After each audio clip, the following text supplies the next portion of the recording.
Bonjour à tous, bonjour tout le monde, bonjour à toutes. Bienvenue à cet événement de la Maison du développement durable. On est aujourd'hui vraiment content de vous accueillir. Je m'appelle Raphaël Dufresne, je suis la responsable des programmes à la Maison du développement durable. Comme je disais, on est contente de vous présenter ce troisième et dernier événement d'une série de trois avec les lauréats 2020 du Gala du Conseil régional de l'environnement de Montréal qui sont présentés par Hydro-Québec. Aujourd'hui, notre rencontre, notre panel de discussion nous amènera à discuter de gestion des matières résiduelles avec 4 représentantes et représentants des organisations lauréates et qui vont vous parler de leurs projets, de leur réalisation.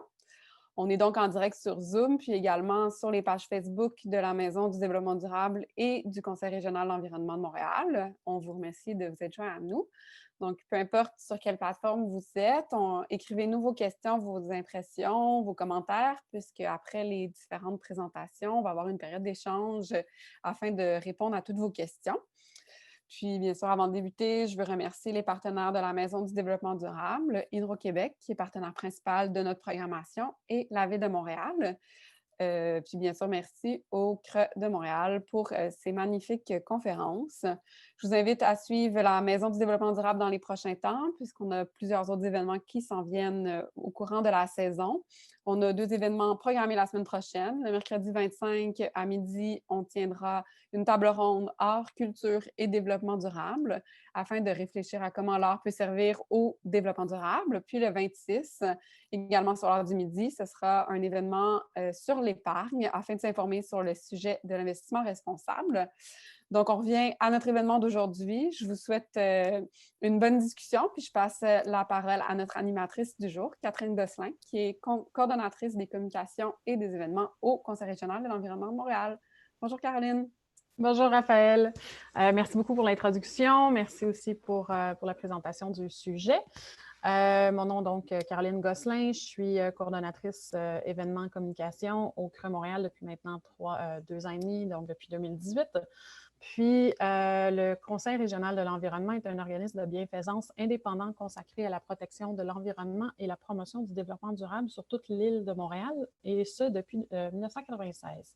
Il contribue à l'amélioration de la qualité des milieux de vie et l'équité sociale.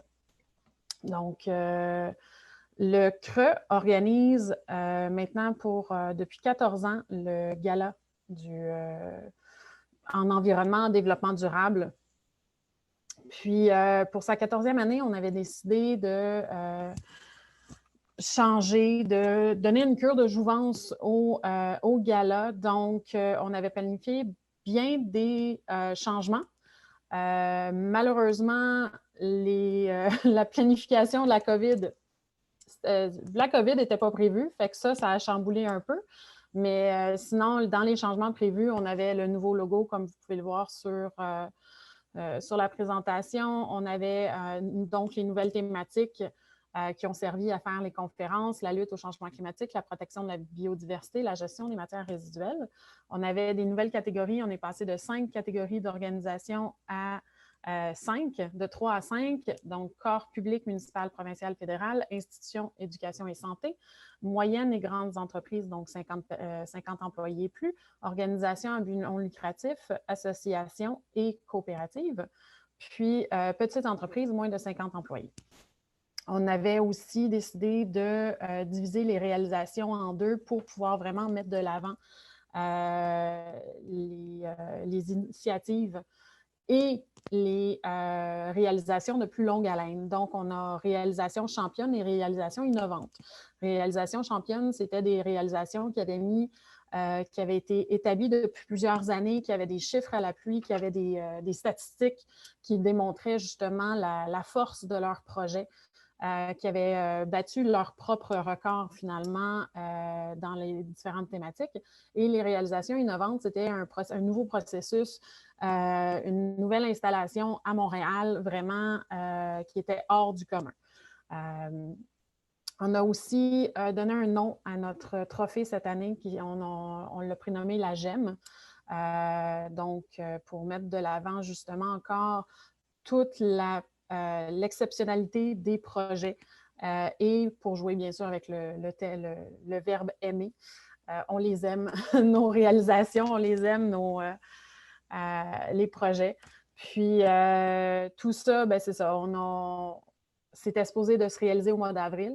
Malheureusement, ça a été repoussé jusqu'au mois d'octobre. Le 7 octobre dernier, donc, a eu lieu le gala du Creux Montréal, en format virtuel. Et là, c'est aussi en format virtuel qu'on passe à présenter nos lauréats en conférence. On a eu le bonheur d'avoir 60 candidatures cette année, 25 finalistes. Puis, durant les dernières semaines, on présentait nos 9 lauréats. Donc, aujourd'hui, pour les conférences qui, comme Raphaël le disait, présentées par Hydro-Québec, mais co-organisées par la Maison du développement durable, j'aimerais avec grand plaisir vous présenter nos lauréats en ordre alphabétique d'organisation. Donc, on a à droite complètement blanc de gris avec la représentante Dominique Lynch-Gauthier qui va être avec nous aujourd'hui. On a le Centre de ressources d'action communautaire de la Petite Patrie. Désolée, Maggie. Donc, Maggie Lebeau qui va être la représentante pour cette organisation-là aujourd'hui. La Transformerie avec Guillaume Quentin qui va nous présenter les rescapés et Pyrocycle avec Mohamed Khalil qui est un organisme tout récent, une organisation tout récente, une petite entreprise qui a bien sûr aussi boursiers communautaux comme la Transformerie. Ils ont les deux, nos deux belles réalisations, donc, ont reçu 2500 $ de communautaux. Du gala, mais gracieuseté de communautaux. Donc, cette année, c'était aussi une nouveauté de pouvoir remettre des bourses. Puis, on est bien content de le faire. Donc, sans plus attendre, on pourrait commencer la présentation, bien sûr. On y va en ordre alphabétique, après on pourra changer l'ordre, mais avec Dominique pour blanc de gris. Dominique, à toi la parole. Bonjour. Donc, ben oui, voilà, je suis Dominique de Blanc de Gris, cofondatrice de Blanc de Gris. On peut passer à la prochaine diapo. Donc, c'est ça.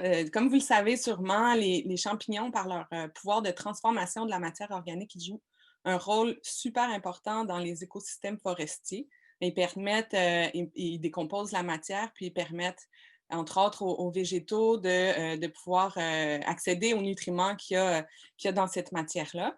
S'il n'y avait pas les champignons dans les forêts, il y aurait des montagnes de matière organique morte, puis les végétaux auraient de la misère à trouver des nutriments pour s'alimenter. Partant de cette observation-là, si on veut, on peut passer à la prochaine diapo. On s'est demandé, est-ce que les champignons peuvent jouer un rôle aussi dans la ville en soutien de la gestion des matières résiduelles? C'est un peu ça, c'est un peu cette idée-là cette question-là qui est à la base de notre projet Blanc de Gris de champignonnière urbaine. Merci.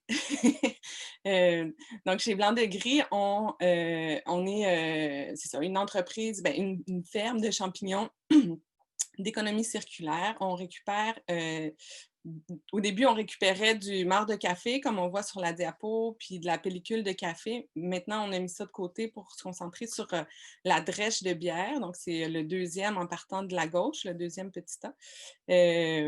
Donc, c'est ça, on récupère de la drèche de bière, des résidus de bois, puis on fabrique avec ces ingrédients-là un substrat pour faire pousser des champignons. On fait pousser des pleurotes à partir de drèche de bière et de copeaux de bois. Donc, avec dans le fond, ce que les champignons nous aident à faire, c'est de supprimer complètement un déchet. La drèche de bière, c'est le résidu de la production de bière. Donc, les brasseurs de bière, ils vont prendre, c'est le malt qu'ils vont faire bouillir, comme une grosse infusion. Puis ensuite, ils gardent que le liquide avec tous les sucres et ils font fermenter ça. Puis le grain, ils n'en ont plus d'utilité. Ensuite, ils s'en débarrassent. Donc, nous, on vient l'utiliser. Pour nous, c'est une ressource. Donc, on vient supprimer complètement ce déchet-là pour le transformer en produits utiles qui sont les pleurotes, les champignons pour nourrir le monde dans un rayon hyper local. Et puis, ce qui reste après la photo de droite, c'est ce qu'on appelle le champost, un peu le compost de champignons. C'est la matière qui a été digérée par le champignon qui reste à la fin du cycle de production. Puis, cette matière-là, elle a aussi une valeur. Donc, on est en train d'explorer qu'est-ce qu'on peut faire avec cette matière-là, mais il y a plein d'avenues possibles, soit d'en faire des substrats ensuite pour la culture de plantes potagères, pour nourrir des insectes comestibles comme des ténébrions meuniers, par exemple. Ça peut servir aussi dans la fabrication de mycomatériaux. Ah oui, c'est vrai, j'avais oublié de changer de diapositive. De mycomatériaux, par exemple, l'équivalent du polystyrène, mais en mycélium de champignons déshydratés. Ça peut servir aussi en mycorémédiation pour restaurer des sols qui ont été contaminés par des hydrocarbures, par exemple. Puis il y a beaucoup de recherches qui se font aussi sur toutes les enzymes qui restent dans ces substrats-là post-production de champignons. Donc, bref, ça fait beaucoup de valeurs qui restent, dans le fond, à une matière qu'on considère comme un déchet. Alors, on a construit une champignonnière dans un entrepôt de Hochelaga-Maisonneuve de 4600 pieds carrés. On a construit des serres à l'intérieur. C'est des salles de culture. Là, ça ressemble à des espèces de serres. C'est sur la photo de gauche. On en a 6 salles comme ça. Puis, sur la photo de droite, c'est les équipements qu'on a aussi dans nos installations pour préparer les substrats. Voilà, on peut passer à la prochaine. Les cultures dans les serres, on les fait dans des seaux percés, comme vous pouvez voir sur les photos. Les champignons sortent par les trous après une période d'incubation. Puis, on a choisi de cette façon-là pour pouvoir réutiliser les seaux. Entre chaque cycle, ils sont vidés, nettoyés, assainis, puis réutilisés. Ce qui se fait traditionnellement dans la culture de champignons, c'est surtout dans des sacs en plastique, donc jetables après usage. Puis pour nous, ça n'avait pas de sens de faire un projet d'économie circulaire en jetant des quantités de sacs de plastique à chaque semaine. Donc, c'est pour ça qu'on a adopté cette technique-là en seau. C'est sûr que ça demande un peu plus de travail pour les nettoyer, mais il y a d'autres avantages aussi à les utiliser. Puis, c'est ça, je voudrais terminer en disant que en ce moment, c'est ça, ça fait 5 ans qu'on est en opération, donc on a pu détourner beaucoup de matière organique de l'enfouissement. Aujourd'hui, on utilise environ 1 tonne de drèche. On valorise, dans le fond, 1 tonne de drèche de bière par semaine avec ce projet-là. Puis ça continue. On a des projets pour l'avenir, puis pour valoriser aussi d'autres matières, puis faire encore plus de champignons. Et voilà. Merci beaucoup pour votre attention. Merci beaucoup, Dominique. On peut passer tout de suite à Maggie Lebeau, qui est coordonnatrice des services en sécurité alimentaire au CRAC Petite Patrie, puis qui va nous présenter la récolte engagée. Oui, bonjour. Merci, Caroline. Bonjour tout le monde. Ça me fait vraiment plaisir de vous présenter le projet de la récolte engagée, donc porté par le Centre de ressources et d'action communautaire de la Petite Patrie. Je sais que c'est un peu compliqué à dire. Donc, en fait, c'est l'organisme pour lequel je travaille, évidemment. Donc, nous, on est un organisme en sécurité alimentaire. On a beaucoup de services, notamment des comptoirs alimentaires, des dépannages d'urgence. On a également une épicerie solidaire. On fait de la transformation en cuisine. On a des projets de marché. Donc, et la récolte engagée, c'est un des projets que j'ai la chance de coordonner.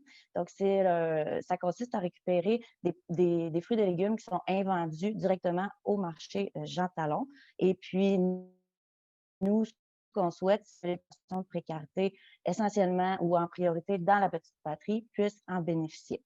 Donc, le projet est né, en fait, d'un désir de notre part de mieux desservir la population, donc de finalement mieux approvisionner la banque alimentaire. À l'époque, on avait moins de services que ce que je vous ai nommé aujourd'hui. Puis, en 2015, il y avait quand même une médiatisation de la problématique de gaspillage alimentaire au marché Jean Talon. Donc, il y a différents acteurs qui se sont assis autour d'une table pour se concerter, tenter de trouver une solution. Et nous sommes invités à la table en se disant que ça pouvait rester en circuit court, potentiellement du moins. Donc, il y a eu un premier projet pilote, en fait, un projet pilote en 2016. Puis, c'est suite au bilan de la saison de cette année-là qu'il y a eu une restructuration. Puis ensuite, le CRAC, on a pris, on est devenus les principaux porteurs du projet, d'où est né finalement le nom du projet, de la récolte engagée. On a deux acteurs principaux qui portent le projet avec nous, donc le ARTCPP, qui est le regroupement des tables de concertation de la petite patrie, et évidemment la Corporation des marchés publics de Montréal, qui détient le marché Jean Talon notamment. Donc, dans le fond, je voulais vous donner un aperçu du projet, comment ça fonctionnait. Donc, les marchands sont invités à déposer directement dans la chambre froide, dans une chambre froide au marché Jean Talon, qui est désignée à cet effet, des denrées qui sont encore comestibles, mais qui étaient initialement destinées à l'enfouissement. Nous, ce qu'on fait, c'est qu'on va chercher ces denrées-là, on les ramène dans nos locaux, puis on procède au tri des fruits et des légumes avant de les peser puis les redistribuer à la communauté. Donc, plus concrètement, le projet se déroule en fait généralement sur 12 semaines. On fait 3 levées par semaine en haute saison, puis on récupère en moyenne 1 tonne par semaine. Donc, grosso modo, on peut s'attendre à récupérer 12 tonnes par saison. Puis par haute saison, j'entends la saison des récoltes des producteurs au Québec, qui sont la majorité des marchands qui sont localisés au marché Jean Talon. Puis, évidemment, c'est à l'occasion où le marché accueille plusieurs de ces producteurs-là. Donc, là, je me rends compte que j'étais un petit peu prétentieuse à dire notre expertise, mais au final, je voulais surtout vous parler de notre fonctionnement. En fait, donc, nous, quand on va chercher les caisses de fruits et de légumes, ça arrive tout pêle-mêle dans des boîtes toutes différentes les unes des autres. Il y a une photo là, que vous pouvez voir qui représente un peu, là, ça ne ressemble pas à Moisson Montréal, ce qu'on récupérerait là, pour ceux qui connaîtraient, où on a toutes des caisses de denrées pareilles. Fait que la première étape qu'on va faire, nous, c'est qu'on va procéder au rassemblement par variété pour ensuite toutes les trier selon différents types de qualités. Donc, il va y avoir la qualité 1, qui est la très belle qualité qu'on pense qu'il va durer un certain bon nombre de jours. Il va y avoir la qualité 2, qui est un petit peu plus fatiguée, on doit écouler plus rapidement. Ensuite, il va y avoir des fruits et des légumes qui vont être plus abîmés, mais qui sont encore récupérables et donc qui vont être destinés à la transformation, donc redirigés vers des activités de cuisine. Puis, il va y avoir les denrées qui vont être compostées. Toutes les variétés vont être retransférées selon les qualités que je viens de vous nommer dans différents caissons selon les qualités, les variétés vont toutes être identifiées. Puis, on va utiliser aussi beaucoup de papier journal au niveau du stockage pour contrôler l'humidité. Évidemment, toutes ces procédures-là qu'on a mis en place, c'est pour optimiser la conservation des fruits et des légumes. Donc,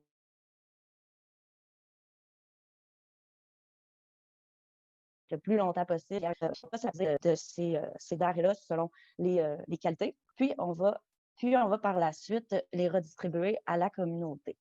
Donc, nous, évidemment, avec cette grande quantité de fruits et de légumes-là, notre objectif, c'était vraiment d'aller au-delà de notre réseau initial de personnes qui fréquentaient l'organisme, qu'on appelle communément nos membres. On est encore à la précédente diapo, Caroline, merci, désolée. Donc, c'est ça. Donc, nous, on voulait rejoindre une plus large population pour vraiment faire bénéficier tous ces fruits et ces légumes-là à la population en dehors de notre réseau. Et donc, on a sollicité les organismes communautaires, savoir s'ils étaient intéressés à recevoir ces fruits et ces légumes-là. On voulait d'abord rejoindre la population qui avait peut-être plus de difficultés à avoir accès à des fruits et des légumes.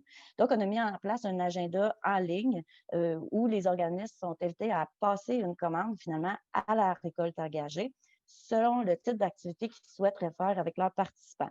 Donc, dans le fond, pour peut-être imager un peu, on est vraiment, moi j'aime bien dire, avec beaucoup de modestie, qu'on est un très, très mini moisson Montréal où les gens vont pouvoir finalement bénéficier de ces denrées-là en fonction de leur type d'activité. Donc, on a, à force d'expérience, finalement, on a constaté qu'il y avait plus ou moins 5 activités que les organismes demandaient de faire avec ces fruits et légumes-là.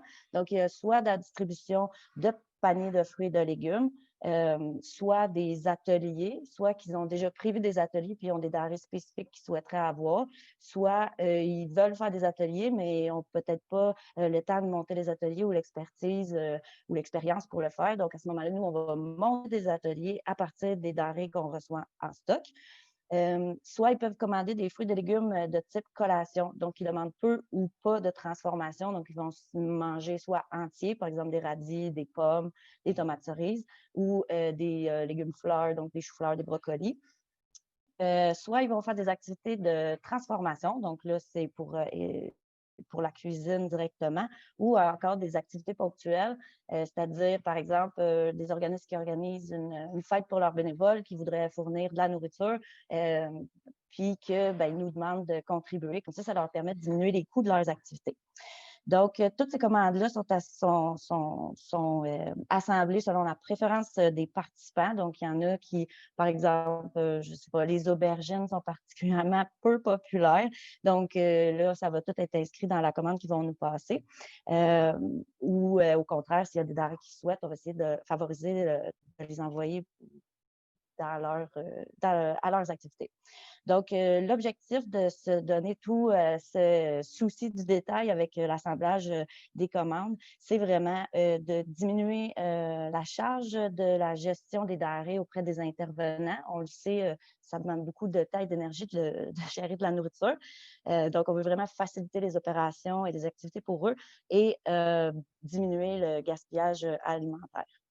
Donc, fait qu'on a fait un petit bilan des 3 dernières saisons. Donc, quand je vous parlais que toutes les denrées étaient pesées en fonction des qualités, on peut quand même voir que si on arrondit, on a au final 80% des denrées qui sont récupérées, qui sont de belle qualité ou de très belle qualité, qui peuvent être redistribuées telles quelles.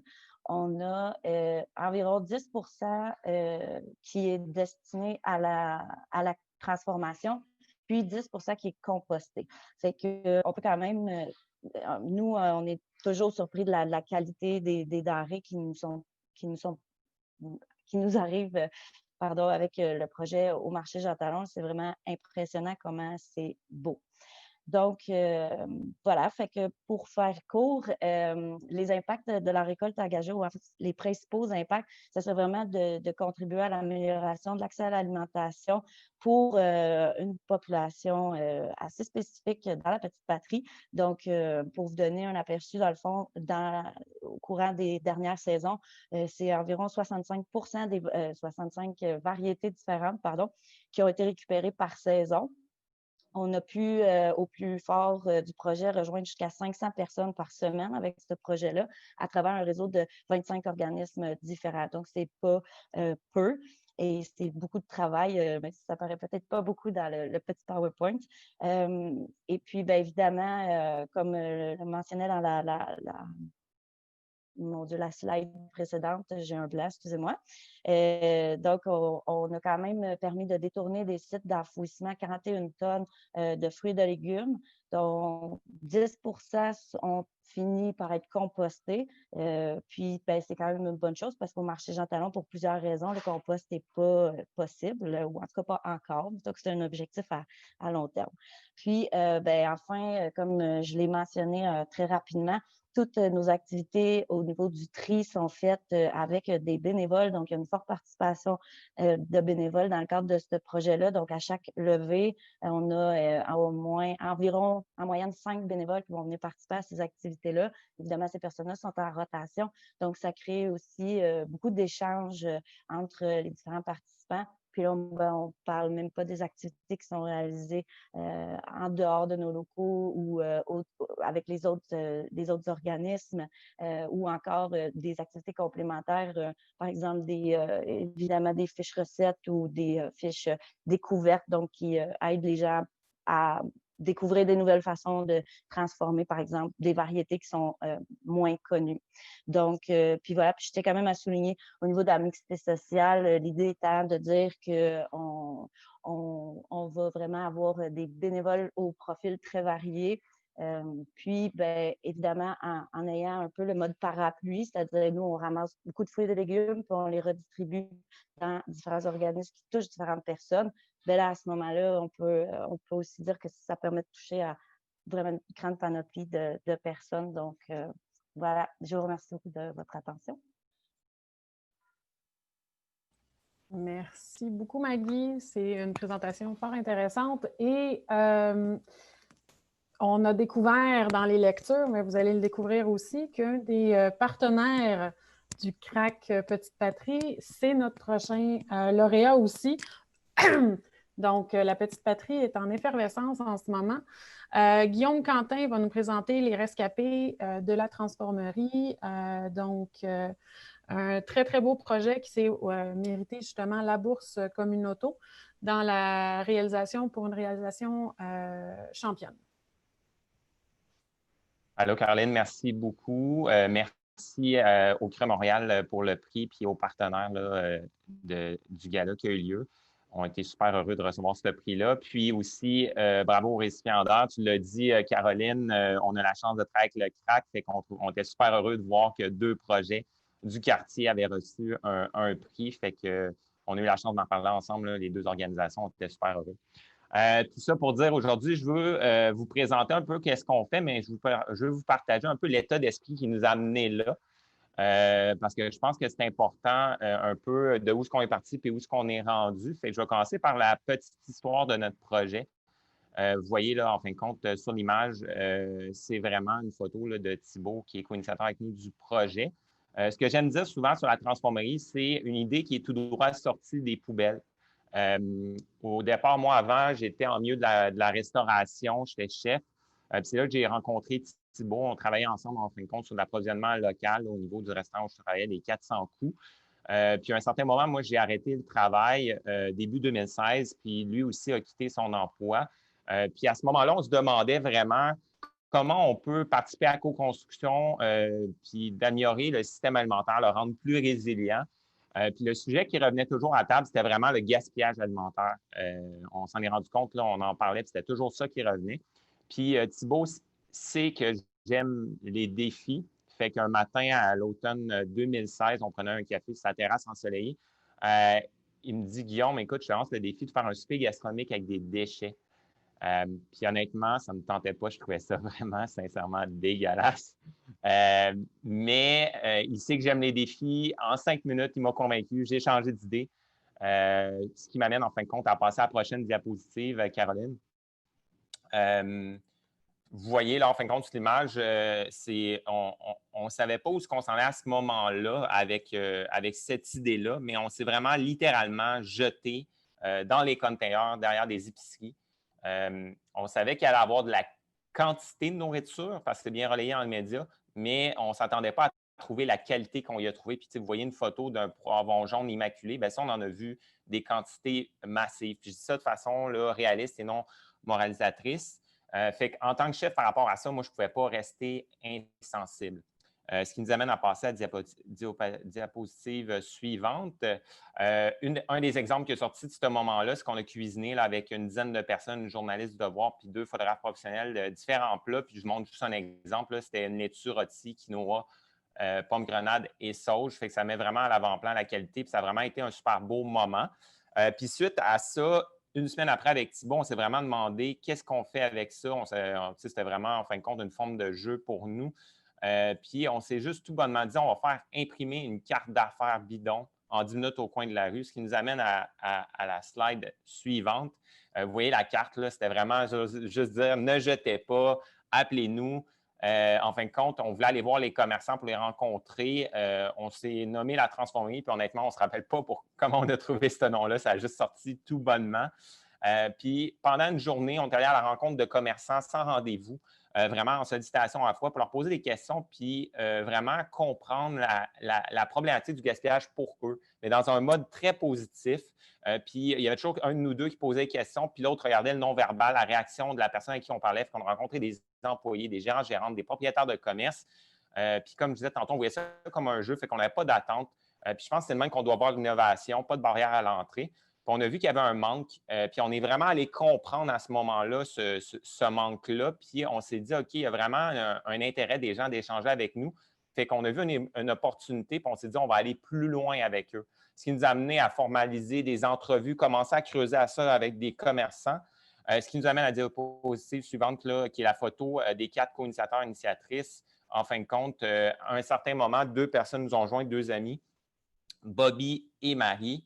Bobby qui nous a aidé vraiment là, à fonder l'organisme et Marie qui est venue travailler sur le terrain là, avec moi là, pour vraiment avancer puis préparer le premier projet. Mais ce qui nous a amené à créer la Transformerie en juillet 2017 avec ces personnes-là. Ce qui nous amène en fin de compte à la prochaine diapositive qui est vraiment la clé du succès du projet, c'est vraiment l'approche positive. En fin de compte, depuis le début, pour nous, c'est vraiment l'élément clé. On le sait, le sujet du gaspillage, c'est un sujet tabou. Ça crée souvent, à cause qu'on a utilisé la moralisation, la fermeture. Il y a un gros manque de transparence qui est généré par rapport à ça, par rapport aux commerçants. Puis, c'est vraiment lié à la moralisation et la dénonciation qu'il y a eu dans le passé. Puis, tout ça pour dire que l'approche positive pour nous ouvre vraiment les portes. Puis, dans le cheminement de tout ça, en faisant nos tests, puis en avançant, on a lancé notre premier projet, les Rescapés, en mai 2019, qui est vraiment, là, en fin de compte, la photo que vous voyez avec la diapositive des pôles Les Rescapés. C'est quoi les Rescapés? Puis là, je m'amène un petit peu plus dans le concret. Bien, c'est vraiment un projet qui est lié à la sensibilisation de la qualité des invendus avec nos délicieuses tartinades. En fin de compte, on va collecter les invendus des épiceries partenaires. On prend 20 de ce qu'on collecte, une partie des fruits pour réaliser ces tartinades-là qui mettent vraiment en lumière la qualité des invendus. Et on vient travailler avec des partenaires, notre partenaire principal qui est le Centre ressources action communautaire Petite Patrie pour la redistribution d'une partie des denrées qui est collectée, c'est-à-dire un peu plus que 70 boulangerie, viande, poisson et tout ça. Notre but, en fin de compte, ce n'était pas de dédoubler le travail qui est déjà bien fait par des organismes en dépannage alimentaire, mais vraiment de renforcer le travail qu'ils font sur le terrain, qui est super bien fait. Puis au final, il y a 8 là, de tout ce qu'on collecte qui part à la collecte de matière organique. Fait pour la première année d'opération, c'est 30 tonnes de nourriture environ qu'on a collecté puis travaillé. On est passé de 3 à 6 commerces dans la première année collectés. Ça a permis une forte mobilisation d'une communauté de bénévoles aussi au travers du projet. On est rendu avec 600 bénévoles autour de nous. Fait qu'on est vraiment chanceux. Ce qui nous amène, en fin de compte, à la prochaine diapositive, c'est juste montrer l'impact d'un pot. En fin de compte, nous, un pot vendu, là, les revenus générés par ça nous permet de récupérer 12 kilos de nourriture et d'en redistribuer 8,6 kilos. Aujourd'hui, les rescapés sont rendus, on est dans une belle croissance. On est rendu qu'on vient d'engager 2 personnes de plus. Fait que l'équipe est passée de 3 à 6 personnes au sein du projet. Fait que le projet va continuer à grandir, là, puis on va ajouter des partenaires en termes de collecte. On a ajouté un 7e épicerie dernièrement, puis on va continuer en 2021. Fait que ça vous donne une idée un petit peu de la perspective du projet Les Rescapés.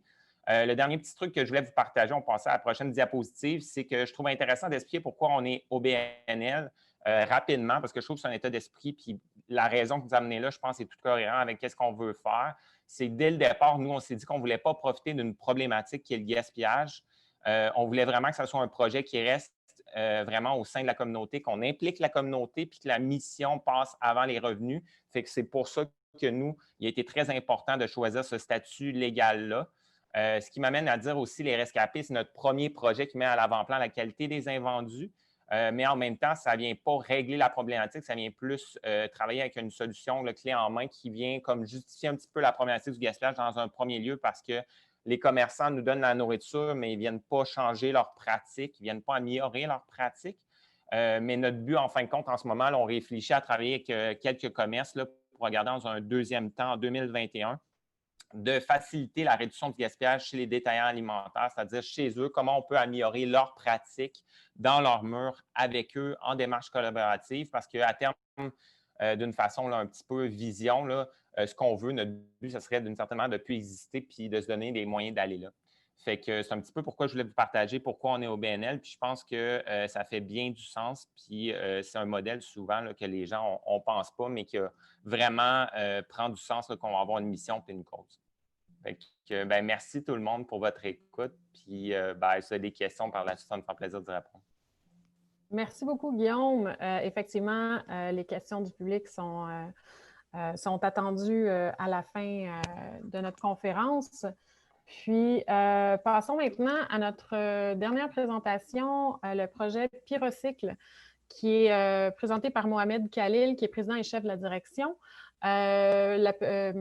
Pyrocycle est une petite entreprise boursière aussi de Communauto cette année. Donc, Mohamed, je te laisse la présentation de ta magnifique réalisation. Merci. Donc, pour commencer, donc, on parle de Pyrocycle. Pyrocycle, c'est une jeune entreprise qui est fondée, basée sur un projet de doctorat qui était développé ou créé à Polytechnique Montréal. Donc, nous, on parle plus du problème des déchets électroniques. Donc, pour commencer, le problème des déchets électroniques, comme on le voit dans le prochain diapo, c'est un problème qui est global. Donc, on parle des vieux cellulaires, les ordinateurs, c'est partout. Donc, le monde génère plus de 50 millions de tonnes de ces déchets électroniques, l'équivalent de 1000 bateaux Titanic. Donc, c'est un problème global qui existe partout. Donc, pour avancer un peu, quand on parle d'un cellulaire, par exemple, qu'on a à la maison, donc ça contient plus de 40 éléments, comme on peut le voir ici. Donc, ça contient des métaux précieux comme l'or, l'argent, le platine, le palladium, d'autres métaux comme le cuivre.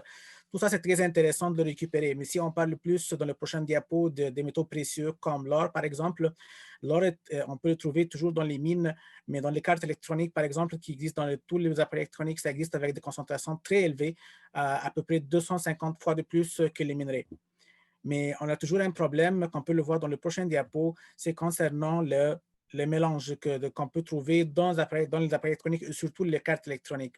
Donc, comme on peut le voir ici, c'est un mélange très hétérogène qui contient plusieurs éléments, comme surtout les plastiques. C'est ça le problème principal pour l'électronique, parce que les plastiques d'électronique sont mélangés avec des substances chimiques qui s'appellent les retardateurs de flamme, qui leur mission, c'est de réduire l'inflammabilité des appareils électroniques, mais malheureusement, quand on essaie de le décomposer par la chaleur, il dégage des émissions toxiques.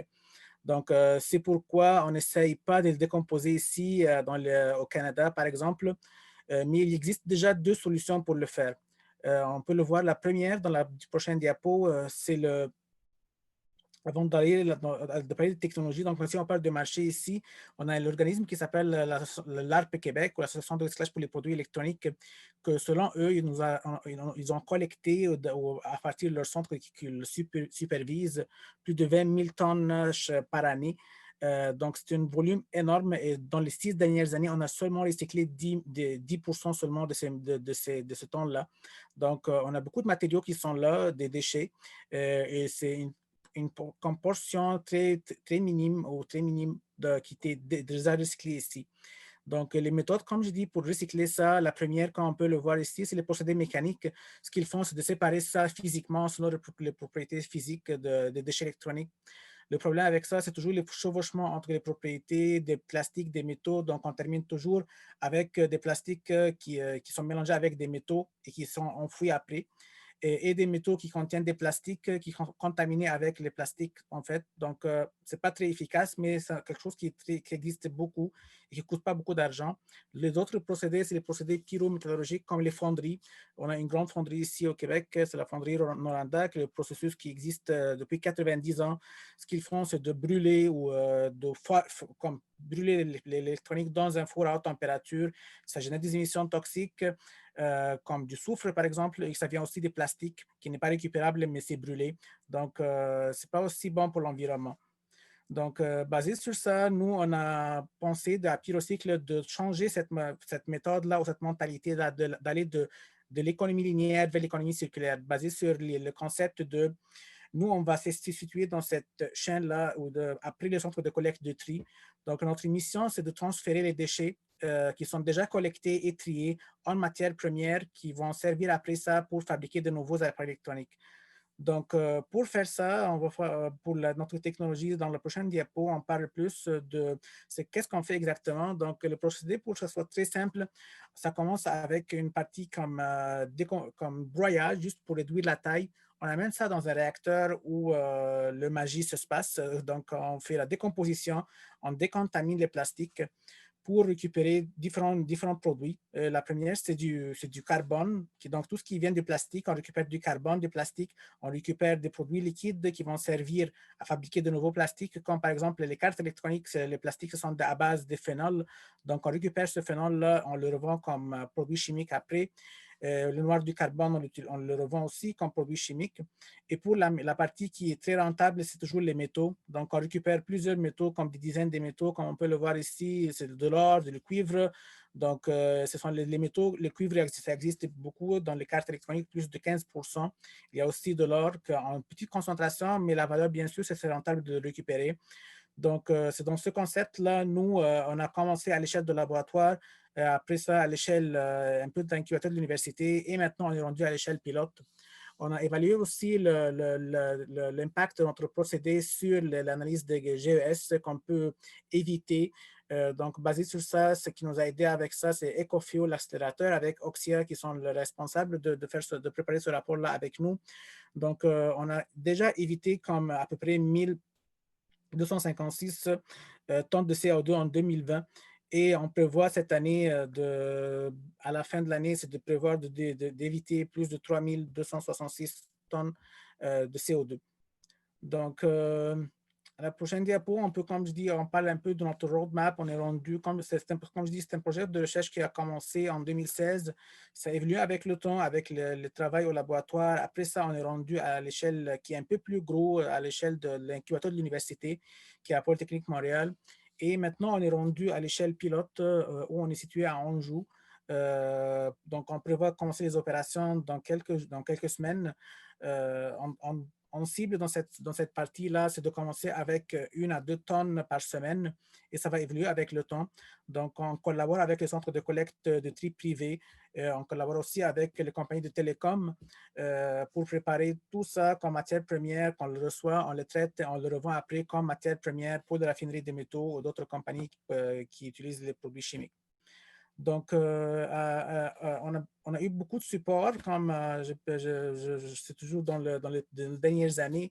On a eu beaucoup de subventions aussi de plusieurs organismes, je pense au Québec, même au Canada, surtout PME Montréal de l'Est de l'île, qui nous a supporté vraiment beaucoup pour trouver notre local, aussi pour la recherche de plus de subventions, de financement. Donc, je le remercie beaucoup aussi. Donc, je vous remercie aussi pour votre support communautaire, ce qui nous a supporté avec cette bourse-là qu'on apprécie beaucoup. Je vous remercie beaucoup pour organiser cette conférence. Merci. Bien, ça nous fait vraiment le creux, et moi, en tant que représentante, ça nous fait vraiment plaisir de pouvoir mettre de l'avant des aussi belles réalisations. Malheureusement, il y en a qui nous avaient demandé de faire tous les finalistes. Ça devient très compliqué de faire mettre 25 personnes ensemble et même 60 personnes pour toutes les candidatures. Par contre, ça va suivre dans le recueil. Les 60 candidatures vont être toutes décrites et dans un recueil qui va être produit avant la fin de l'année. Donc, on va vous tenir au courant pour tout ça. Mais merci beaucoup, Mohamed, pour cette belle présentation et merci encore à nos quatre représentants. C'est le temps de passer aux questions dirigées. Je pense qu'avec la présentation des projets, maintenant, on peut vraiment plus spécifiquement vous demander quels ont été les plus grands enjeux à l'évolution et à la complétion de votre réalisation. Je pense qu'on peut commencer à l'inverse cette fois-ci. Donc, Mohamed, avec Pyrocycle, si tu veux engager. Oui. Donc, c'est toujours pour les procédés comme nous, c'est les procédés comme pour le recyclage surtout. L'évolution avec le nombre de tonnes ou la capacité de recyclage, c'est toujours un défi. Parce que toujours, quand on augmente la capacité, il y a toujours des inconnus qu'on découvert pour la première fois dans cette échelle-là. Donc, ça a commencé, comme je dis, à petite échelle, c'était des milligrammes. Donc, c'est quelque chose qui est très petit. On peut voir on peut avoir des conclusions, on peut étudier des choses, mais à plus grande échelle, quand on est à l'échelle de grammes, de kilogrammes, on a découvert d'autres choses ou d'autres éléments. À l'échelle qu'on cible maintenant, c'est beaucoup plus gros. Donc, si on parle de tonnes par semaine, c'est sûr que c'est ça le plus grand enjeu pour nous.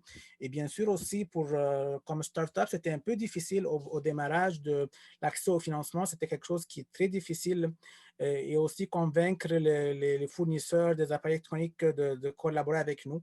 Comme on est toujours comme un jeune joueur. Moi, j'ai commencé en 2017 avec des petits concours, donc je n'avais pas beaucoup d'expérience.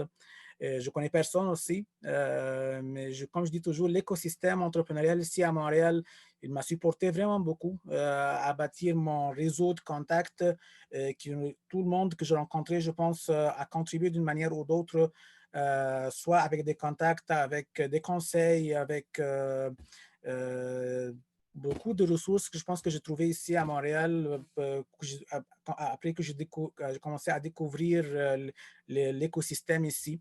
Donc, pour moi, c'était, comme je dis, c'est plus des enjeux comme technologiques et aussi des enjeux au niveau entrepreneurial, donc qui concernent un peu, comme je dis, l'accès à la matière première, le trouver du financement. Si on parle un peu de matière première, c'est toujours aussi un défi parce que pour nous, ce n'est pas des déchets qui vaut rien, donc il y a de la valeur dedans. Donc, pour arriver à avoir accès à ces matériaux-là, il faut trouver une façon pour trouver une bonne proposition de valeur pour convaincre les autres à collaborer avec nous pour que ce soit un win-win entre les deux joueurs. Donc, pour moi, c'est ça les enjeux. Merci. Très intéressant de voir justement, on va pouvoir comparer le domaine de la petite entreprise et le domaine communautaire et aussi, je pense qu'on peut passer la parole à Guillaume pour la transformerie. Merci. Ben, tout simplement, là, je l'ai effleuré tantôt dans ma présentation. Le plus grand enjeu à l'évolution au sujet du gaspillage alimentaire, c'est vraiment que c'est un sujet tabou. Assez simplement, là, les principaux ingrédients qui ont été utilisés par le passé pour régler la problématique du gaspillage, là, je l'ai mentionné, c'est la moralisation et la dénonciation. Puis, sans vouloir jouer ces mots, la recette amère là, qui en a découlé, ça n'a pas donné le goût aux acteurs, actrices de l'écosystème de collaborer. Là. Si on parle aux commerçants, commerçantes, je vois que des fois qu'on va dans les approches, c'est quelque chose qu'ils ont dans l'arrière-tête souvent, qui sont fait taper sur la tête. Puis, ils ont toujours peur de ça quand ils se font approcher sur le sujet du gaspillage.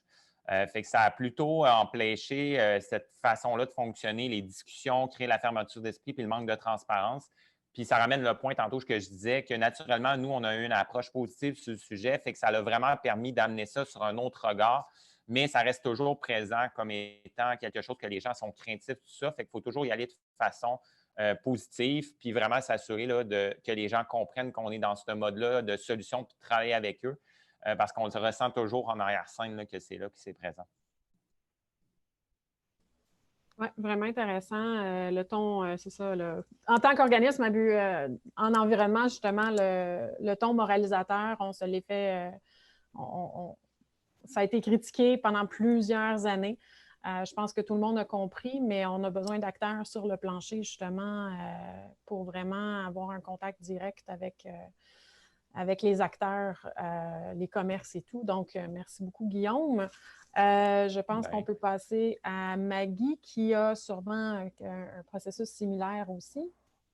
Je ne sais pas, vous saurez me dire, mais en fait, moi, je m'inspire aussi là, des commentaires des collègues là, qui sont autour de l'écran, finalement, avec moi. Puis, je reviens toujours, nous, le principal enjeu, c'est de base là, pour n'importe quel projet, mais c'est vraiment au niveau des opérations. On n'avait pas de ressources humaines pour gérer autant d'arrivages qui pouvaient s'ajouter à l'équipe. Donc, j'étais toute seule pour gérer ça. Il y avait ma collègue, évidemment, du RTCPP, Doris, qui m'a appuyé beaucoup, là, mais ça restait que c'était un gros projet pour peu de personnes. Puis, il faut dire aussi, on n'avait pas de camion, on n'avait pas de chambre froide. Les seuls équipements qu'on avait, c'était une série de frigidaires de maison. Donc, fait que c'était impossible de passer, de récupérer une tonne par semaine là, dans ces conditions-là. Donc, on a vraiment beaucoup travaillé fort pour aller chercher des financements finalement ponctuels pour pouvoir s'équiper. On a dû se doter d'un camion aussi, réfrigéré, puis évidemment, il fallait un chauffeur. Donc, ça vient avec plein de responsabilités, tout ça. Mais pour continuer aussi dans la même veine, c'est sûr que l'adhésion de tous les marchands ou les producteurs au marché Jean Talon, c'est un enjeu. Nous, on y pallie ou on se contente de favoriser ça en faisant des visites régulières, en donnant des bilans de nos activités, puis en ayant vraiment une approche plus constructive pour les inviter à le faire. Nous, c'est vraiment une partie importante pour nous du projet que ce soit sur une base volontaire, qu'ils participent à ce projet-là pour qu'ils en voient toute la valeur. On ne souhaite pas que ça devienne quelque chose de contraignant parce qu'on pense que c'est important que tout le monde soit responsable finalement dans la chaîne des opérations, là, de participer à finalement des projets qui permettent de réduire l'empreinte écologique et le gaspillage alimentaire. Effectivement, une belle perspective aussi dans les enjeux. Juste une question pour Maggie. Justement, le marché Jean Talon, qui est maintenant un nouveau partenaire, est-ce que ça a été difficile de les approcher, de les convaincre de participer? De vous allouer en plus un espace de réfrigération? Bien, en fait, comme je le mentionnais plus tôt, en 2015, il y avait une problématique qui était bien médiatisée au niveau, soit il y avait du dumpster, du gaspillage, puis ça avait fait pas mal de houle. Fait qu'en fait, suite à ces événements-là, le marché Jean Talon était prêt à agir sur la situation.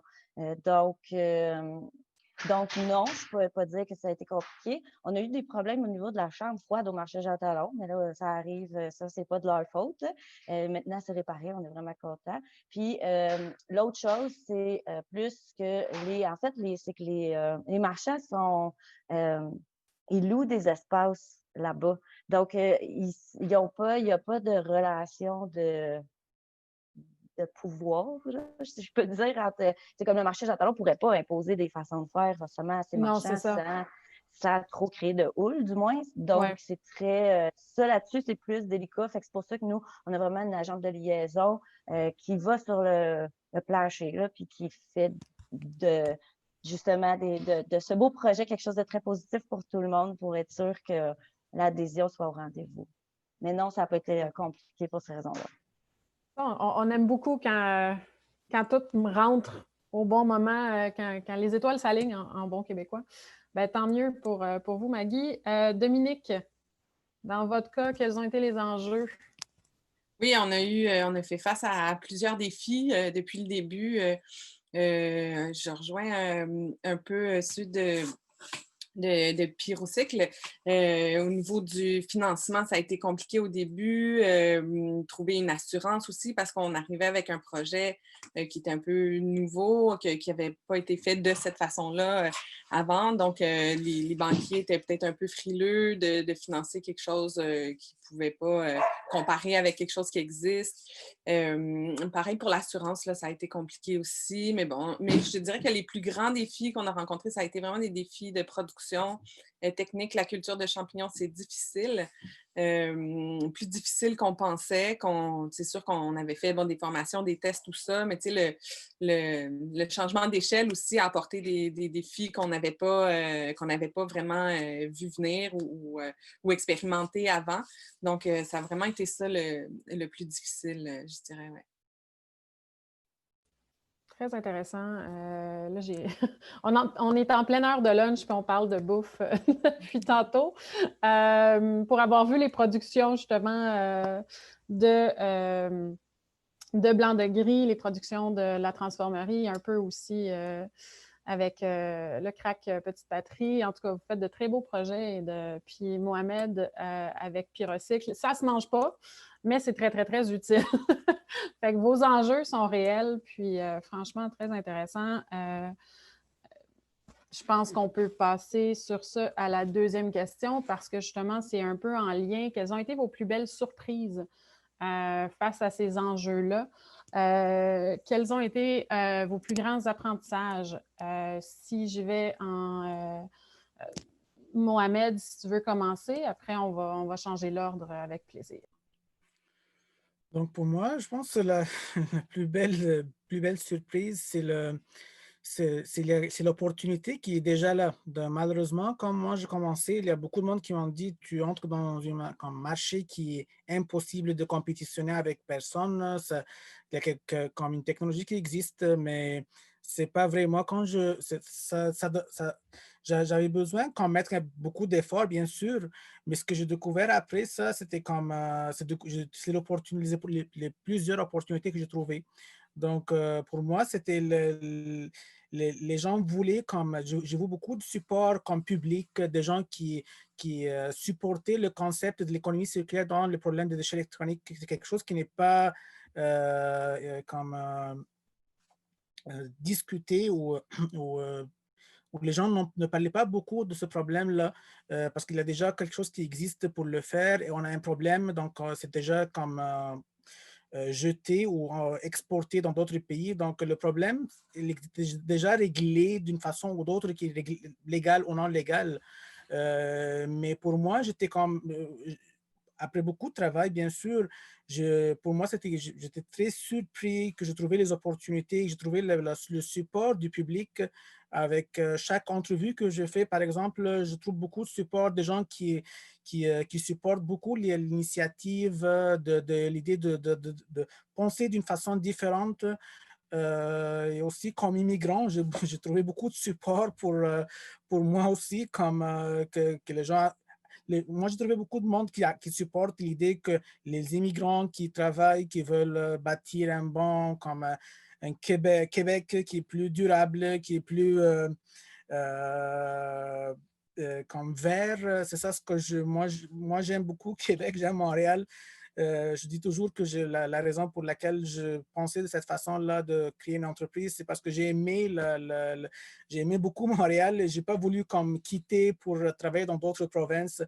Donc, pour moi, ce sont beaucoup de belles surprises que j'ai eues en fait dans les dernières années. Le plus que j'avance, le plus que je trouve beaucoup de support, beaucoup de gens qui croient dans le projet et qui poussent le projet pour aller d'un niveau plus petit à un niveau plus gros. Maintenant, il y a beaucoup d'opportunités qui sont là, mais il y a beaucoup de travail, bien sûr. Mais j'espère qu'ils sont qu'on aura plus de belles surprises dans les prochains mois ou les prochaines années. Ben, merci. On est le Québec. Vraiment, ta contribution va faire changer beaucoup de choses. Puis je pense que c'est une belle surprise pour nous aussi là, de voir des projets comme ça avec une perspective complètement différente. Donc, merci Mohamed. Dans les surprises, on peut passer à Maggie.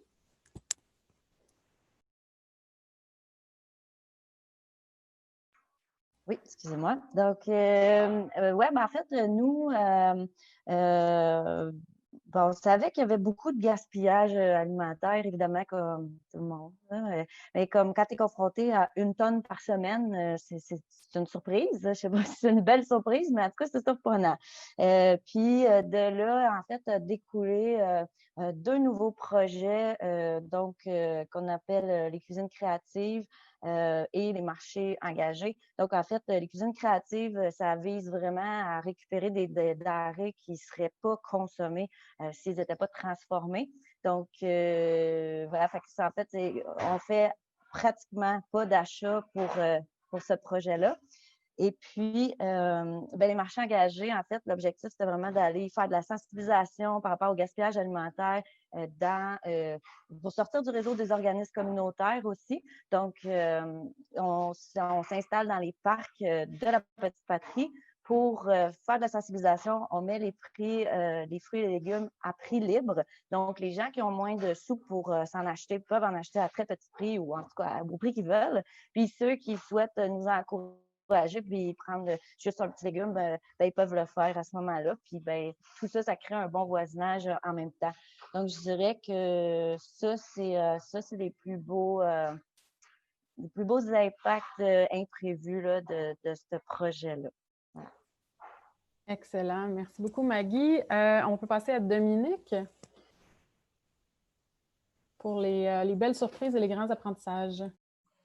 Oui, les belles surprises, je dirais que ça a été les champignons en eux-mêmes. Je ne m'attendais pas à ce qu'on produise des champignons aussi beaux, aussi bons. L'idée, à la base, c'était de produire des champignons, de nourrir les gens dans la ville, tout ça, mais en recyclant des matières organiques qui sont générées localement. Mais je ne pensais pas que c'est ça, les champignons qui sortiraient de là, ça serait d'aussi une belle qualité. Mais le fait qu'ils soient frais aussi, ça change beaucoup avec les pleuras. Donc ça a été vraiment une belle surprise. Puis ça nous a permis d'aller chercher une clientèle de restaurants haut de gamme aussi qui sont finalement nos plus grands ambassadeurs. Puis, donc ça a vraiment été une belle surprise.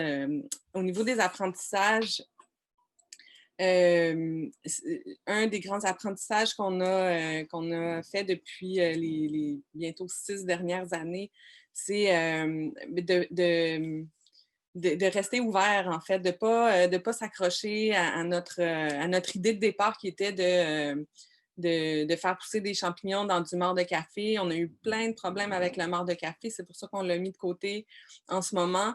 Puis donc, mais tu sais, s'il y a 5 ans, je n'aurais pas été prête à le mettre de côté pour focusser juste sur la drèche. C'est parce que c'était ça mon idée. Puis tu sais, donc c'était l'apprentissage comment dire, de croire en sa mission jusqu'au bout, mais d'accepter que la solution qu'on a imaginée, elle puisse être différente de la meilleure solution, en fait. C'est un très bon apprentissage qu'on peut effectivement se réapproprier pour à peu près n'importe quel projet. Mais oui, effectivement, votre solution de départ a été modifiée en cours de route. Très intéressant. Excellent. Passons à Guillaume. Oui. La plus belle surprise pour nous, c'est vraiment la grande mobilisation autour de l'organisme. J'ai parlé tantôt de la communauté de bénévoles qu'on a, là, qui est à peu près 600 personnes. Puis honnêtement, cette communauté-là de bénévoles nous amène une énergie incroyable. Puis on n'a jamais vraiment publicisé le fait qu'on faisait du bénévolat à grand déploiement. Fait que c'est vraiment du bouche à oreille qui a généré cette communauté-là. Fait que c'est assez incroyable. Puis aussi, c'est toute la myriade de partenaires qu'on a rapidement qui se sont mobilisés autour de nous, qui nous a vraiment surpris dans le sens que, comme je disais, on a une approche positive, tout ça, puis qu'on va voir les gens. Je pense que le sujet parle, le gaspillage, mais on a été vraiment surpris que les gens, conséquemment, comment ils ont embarqué rapidement tout ça. Fait que ça a vraiment été notre plus grosse surprise là, dès le départ. Sinon, au niveau de l'apprentissage, je trouve ça intéressant ce que Dominique partageait, parce que c'est un petit peu là que je m'en vais aussi. Souvent, c'est de dire que c'est une conférencière qui nous avait partagé ça, Daniela Papi-Thornton, un truc qu'on a fait, un accompagnement en 2019. Elle nous disait que c'est important de ne pas tomber en amour avec sa solution, c'est-à-dire qu'est-ce qu'on fait, puis tellement l'aimer qu'on ne peut pas la retravailler ou voir autrement. Mais c'est vraiment important d'être en amour avec sa problématique pour ne pas l'oublier. Fait que nous, on est vraiment en amour avec le gaspillage au final. Puis les rescapés, pour nous, c'est un premier travail qui se fait de mettre en scène la qualité des invendus. Puis on trouve ça hyper pertinent, puis ça nous permet vraiment d'aller développer des relations de confiance avec les commerçants. Mais si on s'attache à ça, puis on reste vraiment juste là, puis on dit qu'il faut le faire grossir à l'infini, on va le faire grandir, mais pas à l'infini, bien, on va oublier que qu'est-ce que nous, on veut, notre vision, c'est avec d'autres gens, c'est participer à enrayer le gaspillage. Fait que c'est là que ça nous amène à dire on est en amour avec la problématique. Puis tantôt, je vous partageais qu'on voulait travailler à faciliter la réduction du gaspillage dans la structure des commerces, c'est-à-dire les accompagner pour améliorer leurs pratiques. C'est pour ça que pour nous, c'est important d'être en amour avec la problématique pour vraiment travailler la problématique, puis partir de ça et non juste rester dans une solution puis oublier la problématique. Tout à fait. Ce qui est toujours très ironique, l'objectif d'une entreprise ou d'une organisation, c'est à la fin de ne plus exister. Mais effectivement, c'est un très, très bel objectif. Guillaume, je vais te garder pour la dernière question parce que je pense que ça vaut la peine de continuer sur ton allée parce que, bon, la COVID a amené certains défis, mais vos défis, justement, quels seront les besoins à court terme, à moyen terme? Qu'est-ce qui reste à faire? Là, on a parlé de 2021, mais je pense que ça va plus loin que ça. Bien, c'est sûr que, tu sais, pour faire du pouce, qu'est-ce que je viens de partager, c'est clair que pour nous, dans l'optique d'avoir le plus d'impact par rapport à la réduction du gaspillage, on veut prioriser la réduction à la source. Ça, je pense que vous l'avez compris, là. Fait que ça, c'est vraiment qu'est-ce qu'on voit comme grand défi. C'est sûr que ça va être avec une myriade d'autres solutions, puis ça n'implique pas juste la réduction à la source, mais je pense qu'il faut prioriser la réduction à la source pour avoir un effet durable sur cette problématique-là. C'est sûr que j'écoutais un peu les réponses là, des problématiques en jeu que les gens ont vécues. C'est sûr qu'il y a toujours des envies, puis après ça, les capacités où ce qu'on est rendu. Fait que nous, on est dans un point où ce qu'on est en train de développer, structurer l'organisation. Puis c'est vraiment, en fin de compte, un des défis, c'est vraiment bien structurer l'organisation, assurer la viabilité financière sur le long terme pour vraiment se permettre de générer une structure avec toutes les personnes, d'engager plus de gens, puis se permettre de vraiment déployer, en fin de compte, le deuxième projet qu'on veut travailler. Fait que c'est vraiment bien de travailler ça en amont. Fait que là, en ce moment, on prépare vraiment ça. Puis aussi le déploiement, puis un plan de développement CRSCAP. Fait que c'est tout ça ensemble qui marche. Puis on est vraiment à vitesse grand V. Fait que c'est vraiment être capable de bien prioriser les étapes pour ne pas se brûler, puis vraiment continuer là-dedans de façon conséquente sans perdre de vue c'est quoi notre objectif. Très intéressant. Je pense qu'on peut passer à Mohamed peut-être pour aussi pour les grands défis parce que ce sont deux projets qui se suivent bien pour ça. Pour nous, c'est plus, comme je dis, c'est la capacité de recyclage. Donc, on parle maintenant de tonnes. Donc, gérer tout ce qui entre comme matière première, l'opération, comment on va traiter tout ça comme volume, le shipping des produits, donc gérer les employés, gérer aussi la croissance qui a beaucoup de potentiel, qu'on a une croissance rapide. Donc, tout ça, c'est beaucoup d'éléments à gérer dans juste quelques mois. Donc, beaucoup de travail, comme je dis toujours, c'est beaucoup de travail maintenant. J'ai une bonne équipe aussi qui me supporte et c'est certain qu'on aura besoin de plus de personnes pour nous aider dans les prochains mois au niveau opérationnel, au niveau peut-être de gestion aussi. Mais comme je dis toujours, c'est un gros défi d'aller d'une échelle comme des kilogrammes au laboratoire, d'un incubateur universitaire, à une usine pilote qui traite des tonnes avec des matières premières qui entrent, des produits qui sont shippés. Moi, personnellement, j'ai appris beaucoup de choses parce qu'il n'y a pas beaucoup de monde qui nous aide. Donc, j'ai appris comptabilité, j'ai appris beaucoup de choses que j'ai jamais eu d'expérience dans ces choses-là, mais j'ai dû comme apprendre beaucoup d'éléments aussi. Et bien sûr, avec le plus que le temps avance, le plus que le projet grandit, moi, j'apprends plus. Donc, c'est toujours, pour moi, au niveau personnel, j'ai beaucoup de défis aussi. Je n'ai jamais comme géré une usine avant, mais c'est bien sûr un beau défi que je suis prêt à travailler plus pour prouver que je suis capable d'amener l'entreprise à un autre niveau qui est l'échelle industrielle dans les prochains mois, dans les prochaines années, pour qu'on puisse traiter tout ce qu'on a ici au Québec ou même au Canada ou même on a déjà comme des intérêts d'autres pays pour pour utiliser la technologie. Moi, personnellement aussi, j'ai beaucoup d'intérêt pour l'Afrique parce que c'est et c'est les plus grands centres d'enfouissement. Ils sont là-bas, surtout le Ghana. Donc, le concept d'avoir comme des systèmes qui sont pas comme coûteux, qui peuvent être opérés par des gens qui ne sont pas très comme, qui n'ont pas beaucoup d'expérience technique, donc ils peuvent opérer ça, faire un peu d'argent aussi, mais surtout respecter l'environnement. Donc, c'est pas des gens qui brûlent ça dans les rues pour récupérer l'or, par exemple. Donc, si on peut contribuer à comme aider d'autres pays à traiter leur problème comme les déchets électroniques dans un contexte qui respecte l'environnement et qui est en même temps rentable. Donc, ils peuvent faire de l'argent aussi, mais en même temps sauver l'environnement, sauver leur santé aussi. Donc, c'est beaucoup de défis, bien sûr, dans les prochaines années, mais il y a beaucoup de belles, je pense, de belles expériences comme des belles opportunités. Il faut juste travailler plus et on va arriver.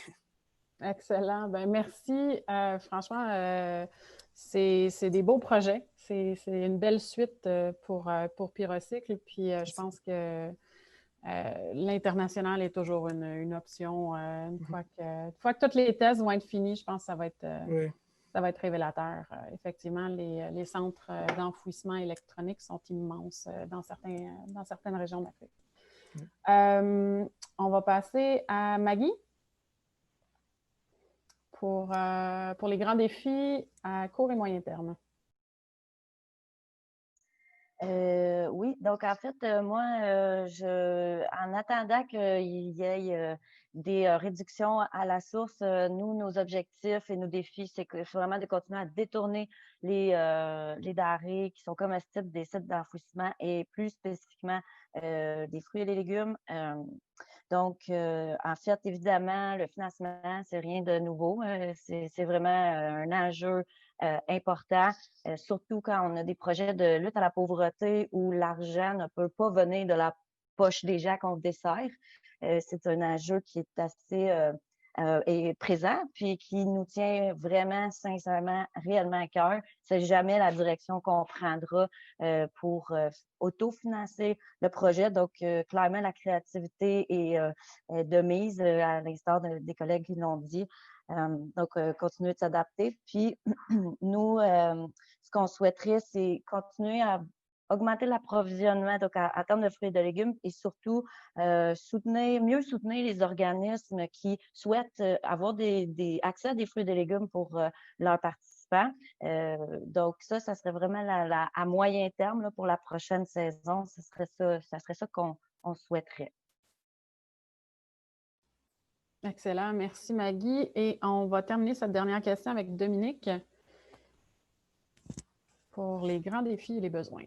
Oui, bien nous, c'est sûr que COVID a créé des nouveaux défis pour nous. Ça a vraiment changé beaucoup de choses.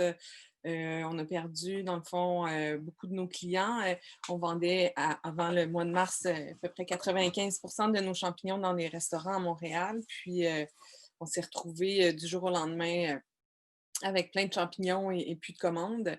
Donc, on est encore là-dedans, là, à réorienter nos ventes vers d'autres canaux. Mais c'est pas quelque chose qui m'inquiète, là. C'est quelque chose c'est une autre des belles surprises aussi là, qu'on a eu. C'est tout l'engouement qu'il y a eu autour de nos produits. Puis c'est juste que ça prend un peu de temps pour réorienter ça. Mais sinon, on s'enligne aussi. En ce moment, on travaille sur un deuxième site. Puis ce qu'on voudrait, c'est vraiment c'est comme un blanc de gris 2.0, approfondir la synergie qu'on peut avoir avec une brasserie. Donc, ça va être en partenariat avec une brasserie.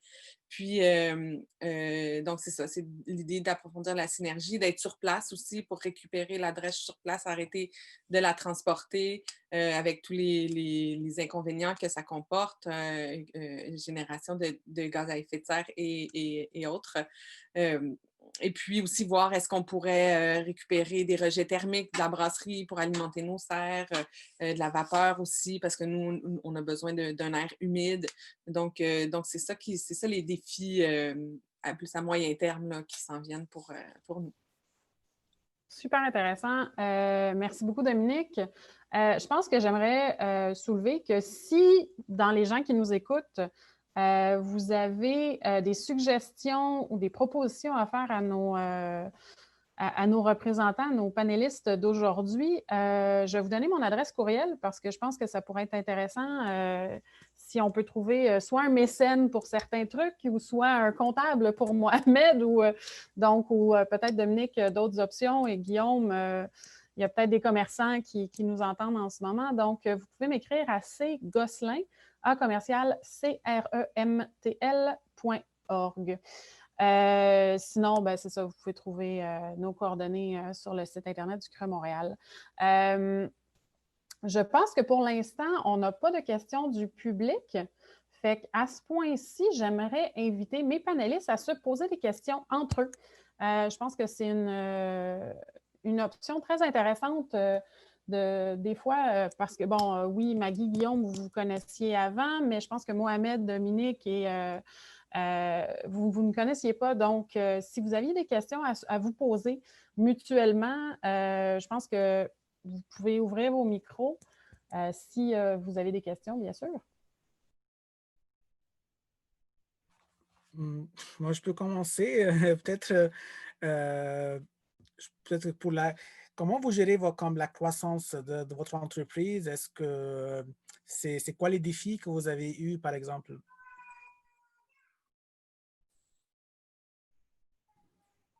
Est-ce que c'est pour moi la question?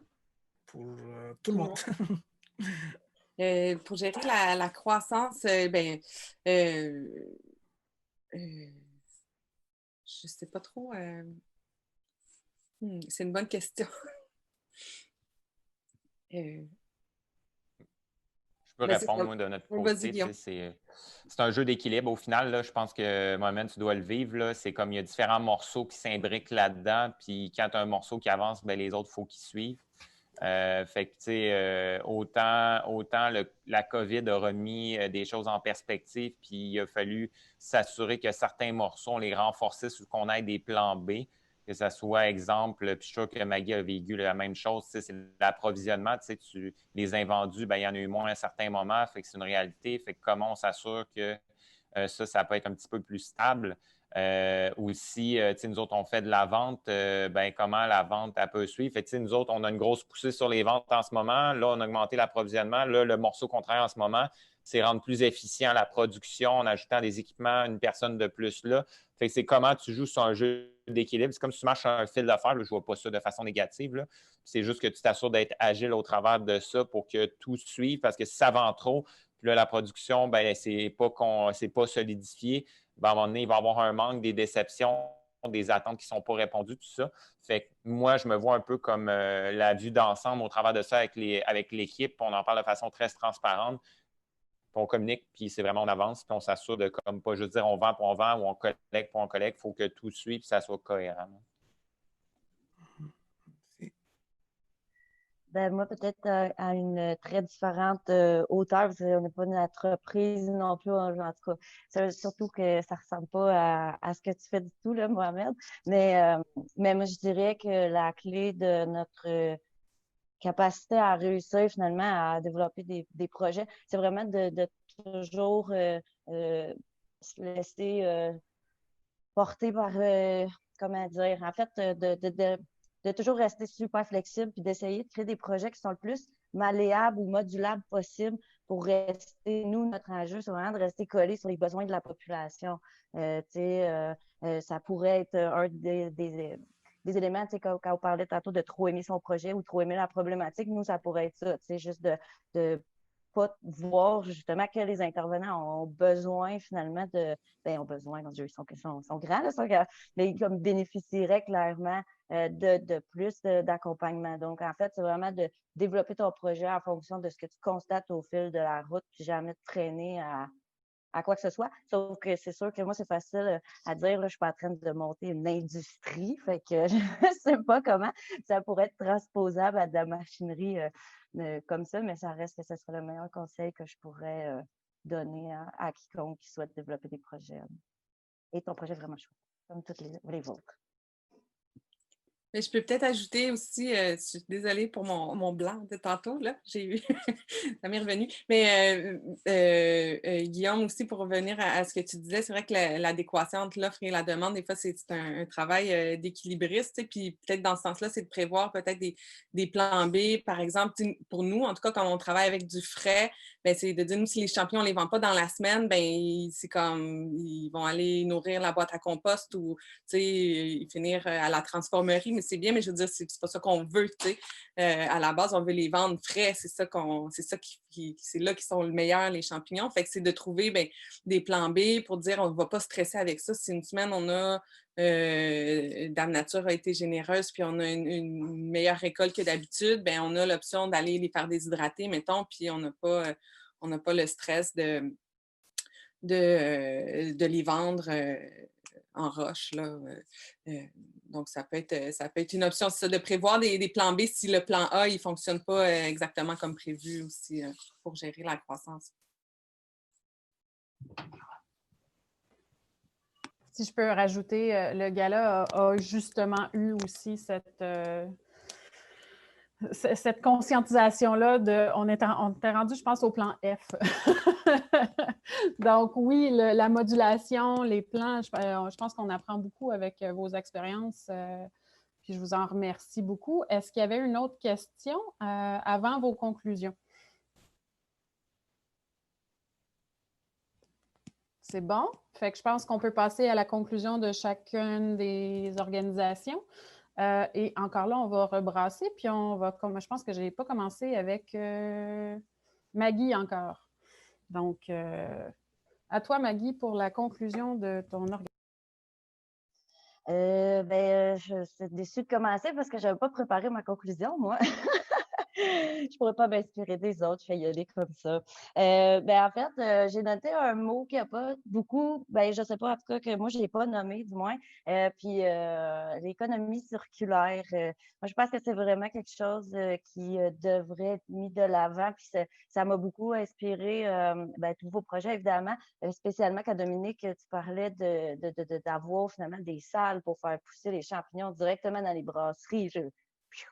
C'est vraiment très, très cool. Puis je pense que ça, c'est vraiment un bel avenir pour des projets comme justement de considérer toutes ces dynamiques-là dans le développement à la source, tu sais.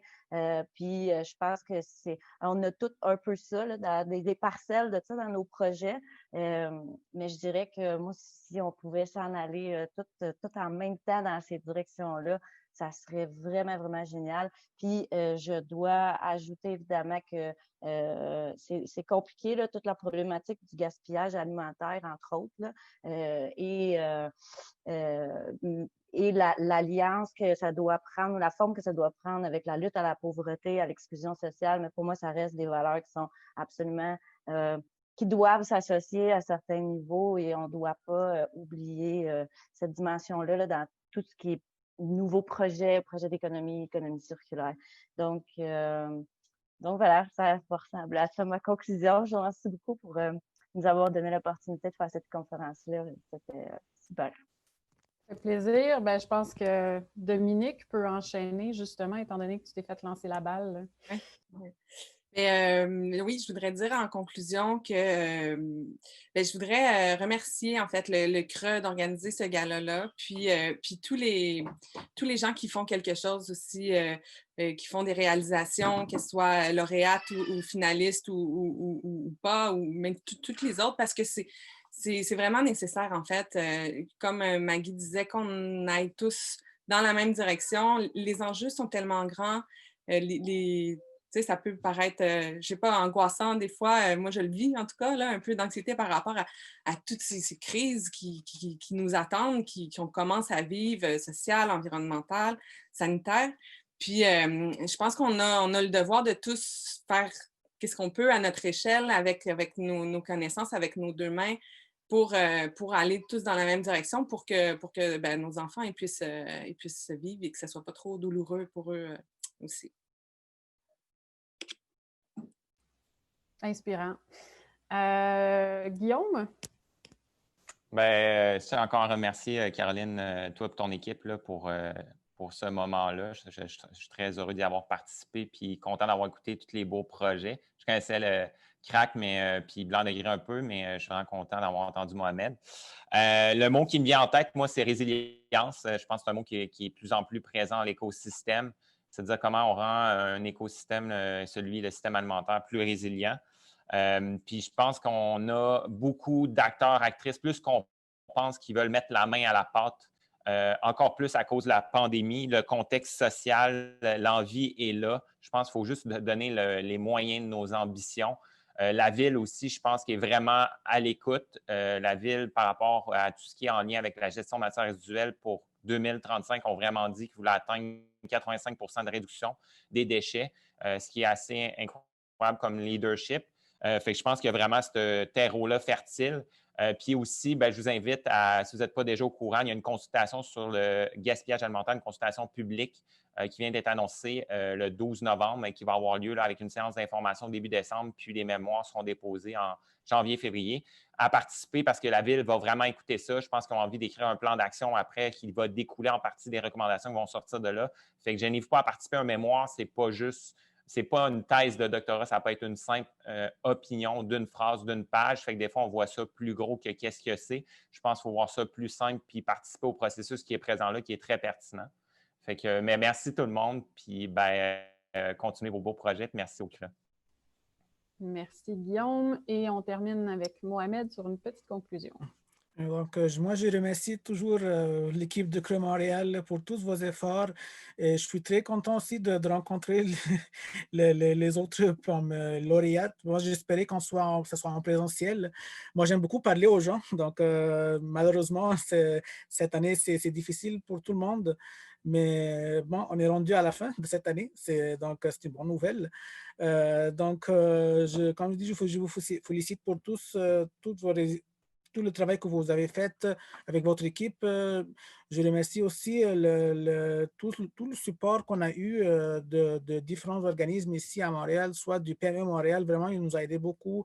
Le gouvernement, comme le gouvernement provincial, il nous a supporté beaucoup dans les étapes précédentes et aussi il joue un rôle important dans les prochaines étapes. Notre problème, c'est un problème actuel qui est vraiment comme maintenant, c'est le bon timing de changer les façons de faire, de gérer d'une manière plus responsable de ces types de matériaux-là qui sont très spécifiques, qui sont ils ont beaucoup comme des différences entre les déchets comme conventionnels ou traditionnels, sont contaminés avec des métaux lourds, des produits contaminés. Donc, maintenant, c'est le bon moment pour changer cette mentalité-là de gérer les choses, de penser plus à l'environnement. Et en même temps, comme je dis toujours, on peut faire de l'argent, bien sûr, mais on fait de business, mais c'est bien toujours aussi de penser de sauver notre planète, d'avoir comme l'objectif d'avoir un impact positif pour l'environnement ou notre planète. Donc, à la fin, je vous remercie toujours pour tous vos efforts en espérant qu'on se voit en présentiel dans les prochains mois ou la prochaine année. On le souhaite tous, je pense qu'à ce point-ci. Mais donc, ce que je retiens de tout le monde, résilience, adaptabilité, je pense que c'est vraiment innovation. Des mots-clés aujourd'hui et en général, merci Guillaume pour la référence à la consultation publique parce qu'effectivement, la Ville veut nous entendre, veut vous entendre. Donc, je remercie officiellement Mohamed Khalil de Pyrocycle, Guillaume Quentin de La Transformerie, Dominique Lynch-Gauthier de Blanc de Gris et Maggie Lebeau pour le Crack Petite Patrie. Je remercie aussi nos partenaires financiers du gala. Notre partenaire distingué Ville de Montréal, notre partenaire influenceur Communauto qui a remis les 2 bourses, partenaire associé Autorité régionale de transport métropolitain, l'ARTM, et nos alliés Énergir, Fonds de solidarité FTQ, Hydro-Québec, Port de Montréal et Recyc Québec. Sur ce, je vous dis merci à tous, merci au public, merci à nos invités, puis merci à la Maison du développement durable d'avoir été l'hôte de nos 3 séries, la série donc de nos 3 conférences sur le Gala du CRE Montréal. Merci, au revoir.